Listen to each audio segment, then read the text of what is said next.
요엘서 1장 1절 말씀, 한 절 말씀을 우리 한 목소리로 같이 읽습니다. 부두엘의 아들 요엘에게 임한 여호와의 말씀이라. 아멘. 어제 아침에도 1절 말씀 같이 생각해 보았는데요. 오늘 본문은 아주 짧은 말씀 같지만 이 말씀은 요엘서가 어떤 말씀인지 가장 간략하면서도 가장 강력하게 잘 설명해 주고 있는 그런 말씀입니다. 뿐만 아니라 요엘서가 어떤 말씀인지를 우리에게 말씀해 줌으로써 하나님의 말씀이 무엇인지, 하나님의 말씀이 어떤 것인지도 우리에게 잘 가르쳐 주고 있어요. 자, 요엘서가 어떤 말씀입니까? 오늘 본문 그대로 부두엘의 아들 요엘에게 임한 여호와의 말씀이다 라고 이야기하고 있어요. 부두엘의 아들 요엘에게 임한 여호와의 말씀. 그런데 이 말씀은 쓰여진 그대로 부두엘의 아들 요엘에게 주어진 여호와의 말씀이라고 받아들이면 잘못된 것은 하나도 없어요. 틀린 것은 하나도 없어요. 맞아요. 요엘서는 부두엘의 아들 요엘에게 주어진 여호와의 말씀이. 그러나 이렇게만 생각하면 요엘서가, 하나님의 말씀이 굉장히 약화되어질 수 있어요.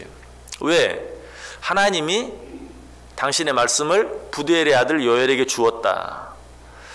그냥 누군가에 의해서 주어지고 받아들여지는 그런 생명력 없는 그런 어떤 것처럼 느껴질 수 있어요.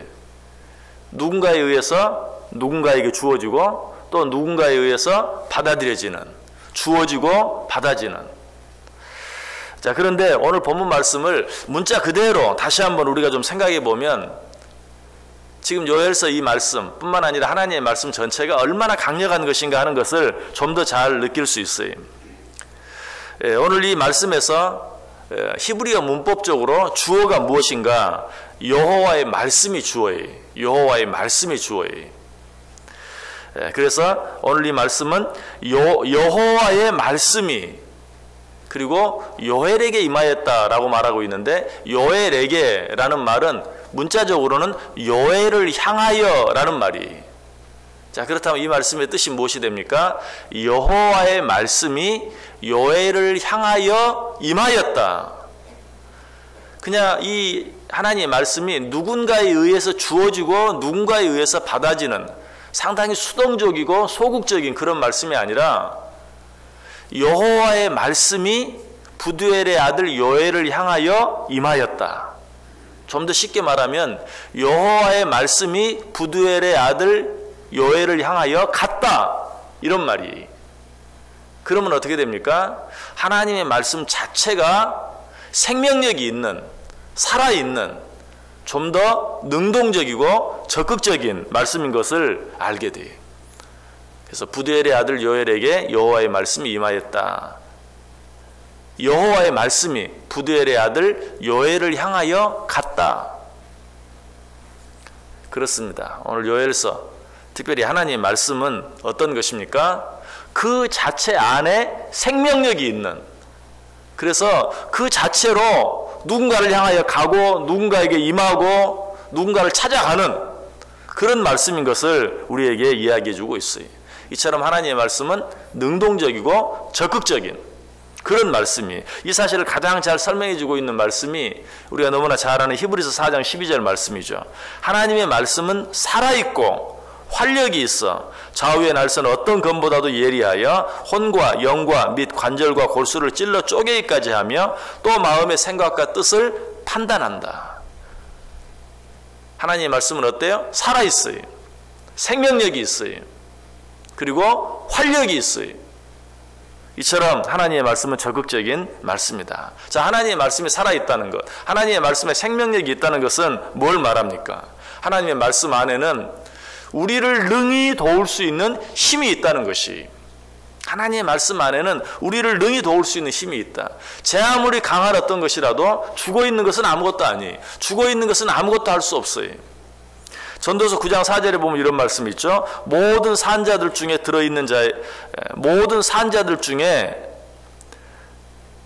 살아있는 자에게는 누구나 소망이 있으면 산 개가 죽은 사자보다 낫기 때문이라. 여기 개와 사자를 비교합니다. 그런데 개는 살아있고 사자는 죽어있어요. 사자가 얼마나 힘이 있고 얼마나 무서운 동물입니까? 그러나 죽은 사자는 아무것도 아니. 차라리 죽은 사자보다 무엇이 낫다? 산 개가 낫다. 산 개가 죽은 사자보다 낫다. 이 말은 생명력이 있어야 무엇인가 할 수 있어요. 생명력이 없으면, 죽어있으면 아무것도 아니. 그런데 히브리서 기자는 뭐라고 말해요? 하나님의 말씀은 살아있다. 살아있는 것에는 힘이 있고 힘이 있어야 누군가를 도울 수 있어요. 하나님의 말씀은 살아있는 것으로 힘이 있고 그 말씀은 우리를 어떤 일, 어떤 문제 가운데서라도 능히 도울 수 있다. 여러분, 하나님의 말씀이 살아있고 그래서 하나님의 말씀에 힘이 있고 하나님의 말씀은 우리를 능히 도울 수 있다. 여러분, 이 사실이 얼마나 여러분에게 강력하게 느껴집니까? 혹시 하나님 말씀이 살아있다. 그 말씀이 힘이 있다. 그 말씀이 우리를 돕는다. 라는 말씀이 정말 실감이 나지 않는 분 혹시 있습니까? 자, 여러분 틀림없이 여러분 자신에게나 여러분 자녀에게나 이런 말을 해보았을 거예요. 책 많이 읽어라. 책 많이 읽는 것, 그것이 힘이다. 여러분 그런 생각 스스로 해보셨습니까? 혹시 그런 말을 여러분 자녀에게 해보신 적 있습니까? 아마 틀림없이 있을 거예요. 생명이 없는 세상적인, 인간적인, 육신적인 이 세상의 책들도 어때요? 분명 우리가 읽으면 우리에게 도움이 돼야 안 돼? 도움이 되죠. 여러분 이 사실 부인하는 분이 있습니까? 세상에 있는 여러 책들, 많은 사람들이 지은 여러 가지 책들, 특별히 그 책이 양서라면 그 책이 우리에게 힘이 되고 도움이 된다는, 우리가 삶을 살아가는데 정말 지혜가 된다는 그런 사실 부인하는 분 계세요? 한 분도 없죠. 사람이 지은 세상의 책도 분명 우리에게 유익이 되고 도움이 되고 힘이 돼요. 이 사실을 부인할 수 있는 사람 아무도 없어요. 자, 그렇다면 살아있는 생명력이 있는 하나님의 말씀은 우리에게 얼마나 유익이 되고 얼마나 힘이 되고 얼마나 큰 도움이 되겠어요. 사실은 이 사실처럼 의심할래야 의심할 수 없을 만큼 확실한 말씀이 없어요. 하나님의 말씀은 살아있어요. 그래서 우리에게 힘이 되고 우리에게 유익이 되고 그런 말미암아 우리의 모든 삶 속에 있는 문제들, 어려움들 가운데서 우리를 능히 도와주신다는 것이. 자, 그런데 히브리서 기자는 이 하나님의 말씀을 말하면서 살아있다라는 말씀으로 끝냅니까? 그렇지 않죠. 하나님의 말씀은 살아있고 활력이 있다. 활력이 있다라고 말하고 있어요. 하나님의 말씀은 살아있고 활력이 있어. 이전 성경에는 뭐라고 말하고 있죠? 운동력이 있다라고 말하고 있죠. 하나님의 말씀은 살아있고 운동력이 있다. 왜 살아있다는 말 뒤에 활력이 있다, 운동력이 있다라는 말을 덧붙였을까요? 자, 저와 여러분은 어때요? 살아있습니다. 다 생명이 있어요. 그런데 살아있는 사람 가운데도 예를 들면 쉽게 운동신경이 아주 좋은 사람이 있고 아주 느린 사람이 있어요. 그렇죠? 똑같이 살아있는데도 운동신경이 좋은 사람이 있고 늦은 사람이 있어요. 자, 어떤 사람이 더 빠르게, 어떤 사람이 더 많은 일을, 어떤 사람이 더 잘 일할 수 있습니까? 살아있을 뿐만 아니라 운동신경이 아주 발달한, 그래서 빠르고 민첩한, 부지런한 이런 사람이 더 많은 일을 더 잘 감당할 수 있죠. 자, 하나님의 말씀도 마찬가지라는 것이, 하나님의 말씀은 살아있을 뿐만 아니라 활력이 있어요. 운동력이 있다는 것이. 그래서 어떤 일을 아주 잘 이루어갈 수 있다는 것이, 어떤 사람을 돕는데 아주 잘 도와줄 수 있다는 것이, 이것이 바로 우리가 믿는, 우리가 아는 하나님의 말씀이라는 사실이. 이 사실을 역시 이사야 55장 10절과 11절이 잘 이야기해 주고 있어요. 한번 성경 찾아보세요. 이사야 55장 10절과 11절. 이사야 55장 10절과 11절.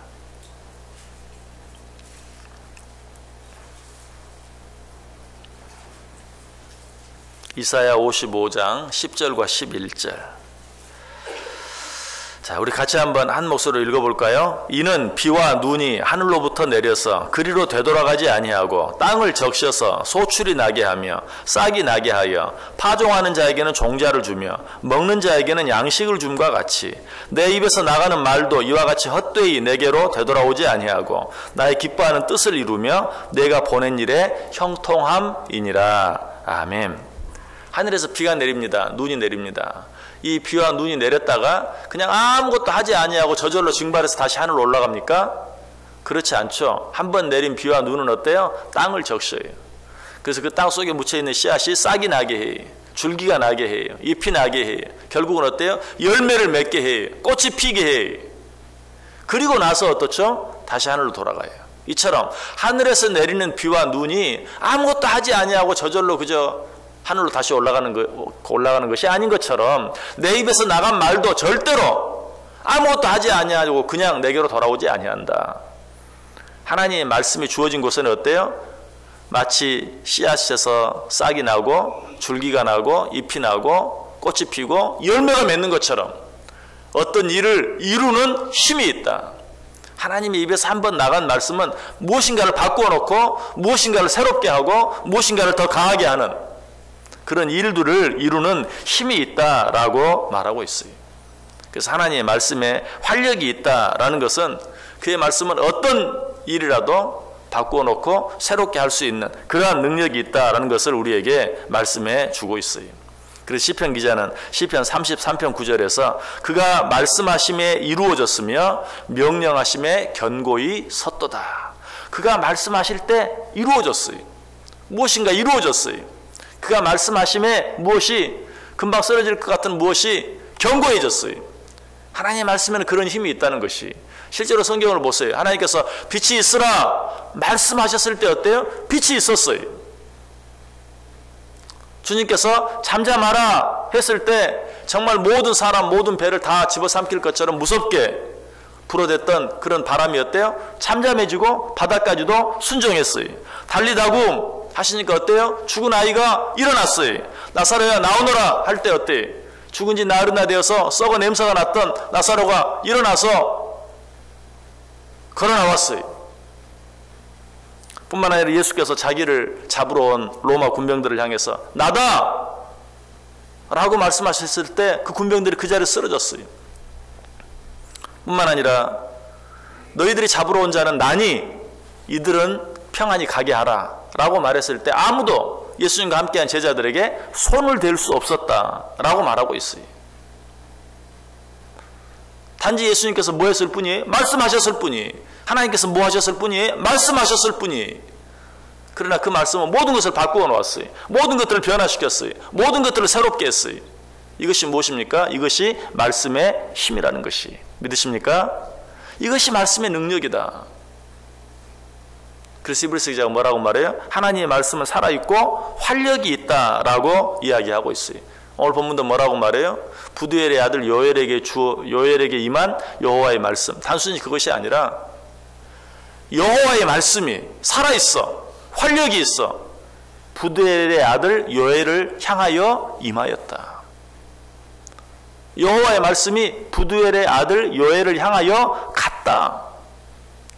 자, 이 시간에도 하나님의 말씀이 저와 여러분을 향해 찾아간 것을 믿으십니까? 이 아침에 하나님의 말씀이 살아있어, 활력이 있어, 우리에게 임한 것이.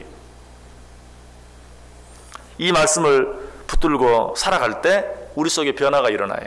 우리 속에 역사가 일어나는 것이. 이 말씀이 우리 가운데 온전히 임하고 그 말씀을 내가 붙잡고 살아갈 때 내 마음속에 가득 찼던 염려와 근심이 사라지고 평화가 찾아오게 돼요. 또 하나님의 말씀을 읽고 묵상할 때 내 안에 있는 원망, 불평들이 사라지고 감사와 기쁨이 내 안에 가득 차게 되는 것이. 이 살아있고 활력이 있는 하나님의 말씀을 붙들고 살아갈 때 너무나도 바쁘고 힘들고 도무지 쉼이 없는, 안식이 없는 그런 세상의 삶 가운데서 참 안식을 얻을 수 있어요. 무엇보다 살아있고 활력이 있는 이 하나님의 말씀을 붙들고 살아갈 때 우리 안에 모든 일들이 형통하게 되어져요. 아까 이사야 55장에 있던 말씀이 그렇게 말하고 있어요. 내 입에서 나간 말은 그저 세상에 갔다가 그저 내게로 다시 돌아오지 아니하고 모든 것을 바꾸고 모든 것을 새롭게 하고 모든 것을 형통하게 한다라고 이야기하고 있어요. 이것이 우리에게 주어진 하나님의 말씀의 힘이에요. 자, 우리 성경 두 구절만 찾아서 읽고 오늘 말씀 마치겠습니다. 여호수아 1장 8절 말씀 찾아보세요. 여호수아 1장 8절. 여호수아 1장 8절.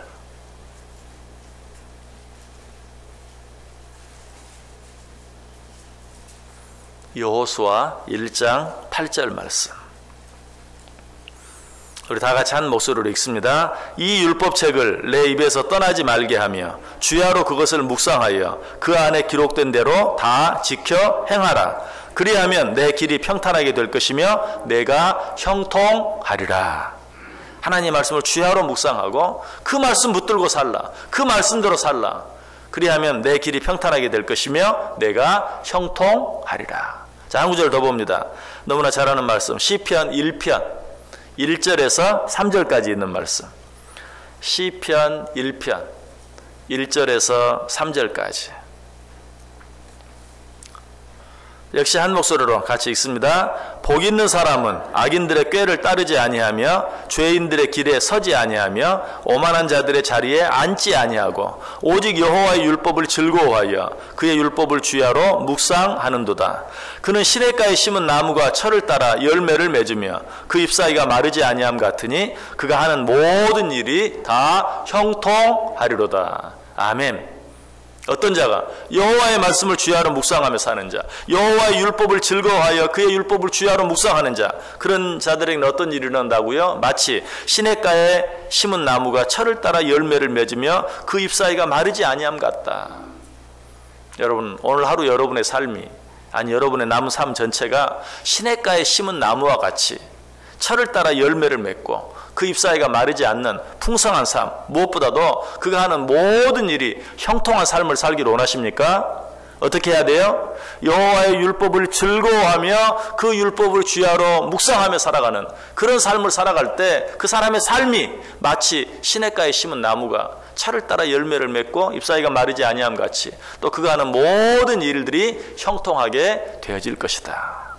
오늘 하루 이 하나님의 말씀, 살아있고 활력이 있는, 오늘 하루 살아있어서 오늘 나를 찾아온 그 하나님의 말씀, 그 말씀 묵상하고 그 말씀 붙잡고 살아갈 때 정말 여러분의 삶 가운데서 바쁘고 쉼이 없는, 정말 기쁨이 없는 이런 세상의 삶 속에서라도 주님이 주시는 그런 말씀이 내게 주시는 참 기쁨, 참 감사, 참 평안, 참 안식, 무엇보다 모든 일들이 그 말씀으로 말미암아 형통케 되어지는 은혜를 체험하고 누리며 살아가는 복된 하루, 복된 인생 꼭 되실 수 있기를 주님의 이름으로 간절히 축원합니다. 기도하겠습니다. 사랑과 은혜가 풍성하신 하나님 감사합니다.